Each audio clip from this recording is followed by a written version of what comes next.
Hello बच्चों, आज आपको हम आपके साराकाश उपन्यास में भाभी का चरित्र चित्रण बताएंगे। उसके उनके चरित्र से संबंधित कुछ बिंदुओं को बताएंगे जो आपको लॉन्ग क्वेश्चन लिखने में सहायक होंगे। इसको देखिएगा कि जैसे प्रश्न आपका आता है, भाभी के चरित्र की विशेषता बताइए, भाभी का चरित्र चित्रण करिए, या भाभी के चरित्र चित्रण के माध्यम से लेखक ने संयुक्त परिवार में ये बताया है कि एक नारी ही दूसरी नारी के साथ ईर्ष्यापूर्ण व्यवहार करती है। तो या कुछ बिंदु आपके आए तो उसके आधार पर आपको भाभी का चरित्र चित्रण करना है। देखिए बच्चों, कुछ पॉइंट्स हैं। सबसे पहली बात, वो परिवार की बड़ी बहू है, धीरज की पत्नी है। समर की पत्नी प्रभा दूसरे नंबर की बहू है घर की, और भाभी सबसे बड़ी बहू है। परिवार के सभी सदस्यों का ध्यान रखने वाली, सबका ध्यान रखती है। प्रभा जब नहीं थी तो आखिर घर की देखरेख, घर का सारा काम काज भाभी के हाथों था। अपने पति का, समर के खाने का ख्याल करना, अपने पति का ध्यान रखना। घर में एक मुन्नी थी नंद, जिसका विवाह हो गया था पर वो घर में रहती थी, उसका भी ध्यान रखना।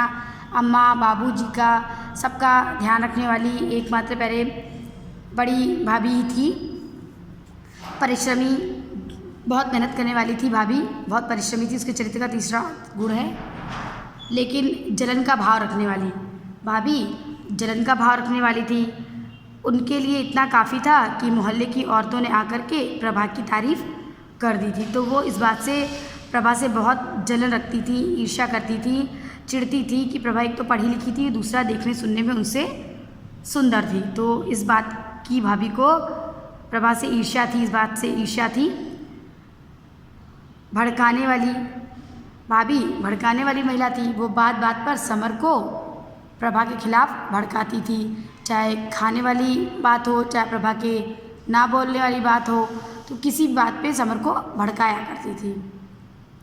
एक जगह बच्चों कहा भी है कि अपने समय में समर से कह रही थी कि आखिर प्रभा को न जाने किस चीज़ का घमंड है, अपने समय में सब सुंदर होते हैं, क्या मैं नहीं थी या अम्मा नहीं रही होंगी। तो इस तरह से भड़काने वाली, या पत्नी को अपने काबू में रखने वाली बात कहने के, जब वो कह रही थी तब समझ में आ रहा था कि वो समर को प्रभा के खिलाफ भड़का रही हैं। मौका परस्त, मौका देखते ही, जैसा मौका देखती थी वैसा वो काम करती थी, वैसा वो बोलती थी, बात करती थी।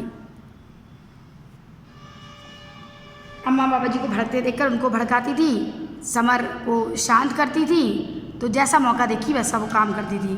पुराने विचारों वाली थी बच्चों, पुराने विचारधारा वाली थी। हीन भावना से ग्रस्त, हीन, अपने आप को कम आंकती थी प्रभा के आगे। प्रभा सुंदर थी, पढ़ी लिखी थी, उसके आगे वो कम आंकती थी अपने आप को। वाक्पटु, बोलने में कुशल थी।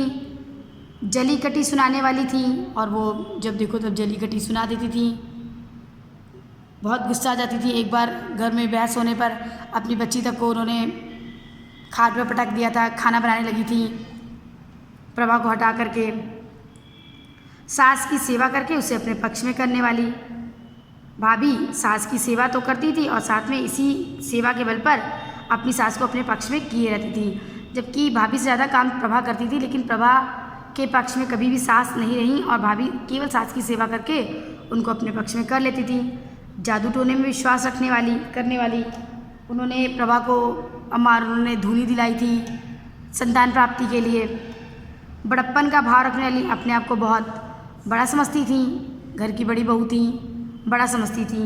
और इसके साथ ही बच्चों वो एक चतुर महिला भी थी। तो भाभी के चरित्र की ये प्रमुख विशेषताएं हैं, उनके चरित्र के प्रमुख बिंदु हैं। इनको अच्छे से पढ़ लीजिएगा, लिख लीजिएगा अपनी कॉपी में बच्चों।